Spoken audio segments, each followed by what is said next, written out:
The following program is intended for mature audiences. A democratic republic of sports. The Sportsocracy with ESPN Asheville hosts Tank Spencer and Jeremy Greene.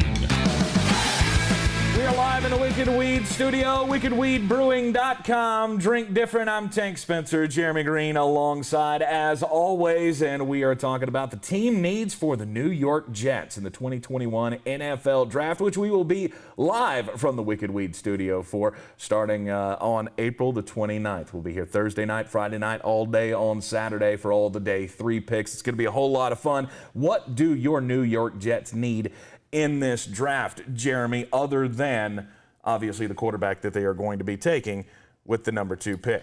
Let's see. We need a quarterback and a running back and a tight end and a couple offensive linemen and a couple defensive linemen and a couple linebackers and a safety in Vermont and Montana and... And we're taking back New York, damn it. No, in all honesty, we need a quarterback. I'm still very bitter that we found a way to win one too many games to get Trevor Lawrence. But I feel fine about Zach Wilson. Quarterback's obviously the biggest need with the trade of Sam Darnold. Mm-hmm. You got an extra. You have extra draft capital. You got an extra 1 next year, an extra 2 next year. The thing about the Jets is if they really fall in love with a guy, they can go get him. And no matter what the need is, no matter what it is, I'm hearing more and more that Richard Sherman may end up signing with the Jets. So cornerback may not be as big of a need as we think it is. Mm-hmm. He hasn't found the market to be what he thought it would be, and obviously really liked Rob Saleh. So. The biggest need's quarterback. My second biggest need would be corner, solely because right now you would go into the year starting Bless Austin and probably Bryce Hall. Mm-hmm. I still think they're going to bring back Brian Poole as the slot corner. He's been one of the most underrated players in the league. But they could use another guy on the outside. I think Caleb Farley from Virginia Tech fits their needs better than, say, a Greg Newsome, a guy that I've heard attached to them a lot. A few of the others. I just look at Caleb Farley. I look at what Rob Saleh has always used at corner. This is kind of like a watered-down version of what Seattle used to do with big corners that can press and can play up into your body and, rush hard so that even if you get beat, it doesn't expose you that much. I look at Caleb Farley as a guy that can do that. I don't necessarily think I don't believe what everybody else does that they're taking a corner at 23. Mm-hmm. But if they did, Caleb Farley would fit that nicely. Is he a guy that'll still be around at 23? Could be. Some people think he's going to fall in the second round. Like I've said in several other videos, as of Friday, the 16th, mm-hmm. There are 47 guys that are mocked in the first round by the 5 major mock draft guys. So, obviously some guys are going to fall. It's just a question of figuring out who those guys are. I would be shocked if Caleb Farley were still there at 23 and medical. Medical. Yeah. Medical. Yeah. You know what really scares teams? Medical. Especially when you haven't had a great ability to hands-on see things and you're mm-hmm. taking a lot of people's word for it. I won't be shocked if Caleb Farley falls. He is a guy who has recently had surgery, so yes. The other popular pick for them at the bottom of the first round is a running back, whether it be Travis Etienne or Najee Harris or Javonte Williams from Carolina. And I've laughed about that because I don't think it's going to happen. The more I've mocked that for a long time. It does. Think about the running backs that have been successful in San Francisco: Raheem Mostert, mm-hmm. Jeff Wilson. Tevin Coleman to a very small degree. Jarrett mm-hmm. Coleman for the 5 minutes, or Jarrett McKinnon for the 5 minutes he was healthy in the last 3 years. Mm-hmm. I don't think they're going to put premier draft capital into a running back. The guy that I think would fit at running back for them is Khalil Herbert out of Virginia Tech. He's one of the highest rated zone running backs in this draft. I think he could come in and he has an ability out of the backfield as a receiver. Mm-hmm. He's a guy that I look at. You probably get him in the 3rd round, maybe in the 4th. And he could come in and be a rotational back with Tevin Coleman and LaMichael Pirine that you took in the draft last year. The offensive line, you took spent your first round draft pick last year on Mekhi Becton. What else do you like about the offensive line? I'll be honest with you. In this system, I like George Fant because he was a tight end in college. He's very fleet of foot for a gigantic human being, mm-hmm. and that works nicely in the zone scheme. I think Jet fans think guard is much more of a need than Joe Douglas does. I think he believes in Alex Lewis. I think he believes in Greg Van Roten. And I look at that and go, okay, I agree with you, but we have so many picks that I can't believe you're not going to add an offensive lineman at some point. If they add somebody to the interior, my favorite one currently would be Kendrick Greene the offensive guard from Illinois.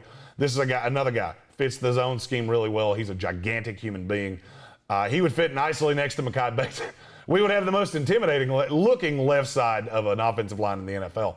But this is a guy that I really like with the Jets. I haven't heard his name put with them too many times, but I think he would be a productive pick for them. I don't buy the Landon Dickerson thing. I don't buy they're going to take Tevin Jenkins at 23. I don't buy that. You gave money to George Fant. He fits. You're finally now running a scheme that actually makes sense for him, and you're going to spend a first-round pick on a guy to replace him? I don't buy it. I think that's going to be a pass rusher. I did not mock one there. I gave them Caleb Farley at 23. But a guy that I really like as an edge rusher is Ronnie Perkins. Mm-hmm. He strikes me as a guy that can play in a 4-3, which Rob Salah is going to instill. He's a rotational piece. I don't think he's a down-in, down-out edge rusher, but I don't think they're going to take one ridiculously high. They paid Carl Lawson. They had Bryce Huff from last year, Jabari Zuniga, who they used draft capital on, and it was Joe Douglas. So you have to remember, guys that you draft, you're much more tied to than guys that you didn't. Mm-hmm. So don't be shocked if they wait longer on an edge rusher than you think. There's just a lot up in the air with the Jets. I get very good intel on them, and I don't even know what they're going to do. So anybody that says they know is a liar. And then they wait, according to you, they will wait, not spend high draft capital on a running back. I just don't think you, in this system, I don't think you have to. I think you just want a fleet of nimble one-cut backs. And I feel like LaMichael Pirine can be that. I feel like Tevin Coleman can be that. I mean, I would love to have somebody like Travis Etienne. I just think you're wasting him to a degree in this system. I think you can put a lot of guys back there that you don't have to spend as much draft capital on to get. And they'll be, I'm not going to say they're going to be as productive, but they will still be productive. Mm-hmm. The one thing I don't be shocked if they take another receiver. I will not in any way be shocked if they take another receiver. Won't be shocked if they take another tight end. Hunter Long out of Boston College is a guy that I have heard a lot about with the New York Jets. Tight end would not be a bad decision. I know you like Chris Herndon a lot. Well, this would be to run 2 tight end sets. Mm-hmm. I mean, you got to think, how many Ross Dwellies have there been in San Francisco over the course of the last few years? Yeah, I was getting ready to say he's not the only guy. He can't be your only guy. Well, you've still got Ryan Griffin. You've still got, you added Tyler Croft from Buffalo. Exactly. That was kind of my point. That was kind of my point. And at wide receiver, Corey Davis, Denzel Mims, that's a good start. You still got Jamison Crowder. But I think another guy for the future. Don't be shocked if they add another nimble guy. A name that I've heard, and I'm going to will this into existence because I absolutely love him, is Shi Smith from South Carolina. He reminds me a little bit of Deebo Samuel. He's a smaller version of Deebo Samuel, and I think he would be fantastic with the Jets. With 10 picks in the NFL draft, the New York Jets are in a prime position to add a whole lot of talent, and we're pretty sure that they're going to get a damn good quarterback at the top. So you're starting off on a good foot. You got to continue it all the way through the draft. And guess what? We'll be with you live for all of the picks throughout the NFL draft, giving our reactions right here live from the Wicked Weed studio. WickedWeedBrewing.com. Drink different. I'm Tank Spencer. He's Jeremy Greene. Yeah. Hit like and subscribe on the channel. Follow your team and all of the other teams. Got them very well spaced out there in playlists for you. Like and subscribe, and don't forget to share it with your friends. We'll see you next time. Underdog.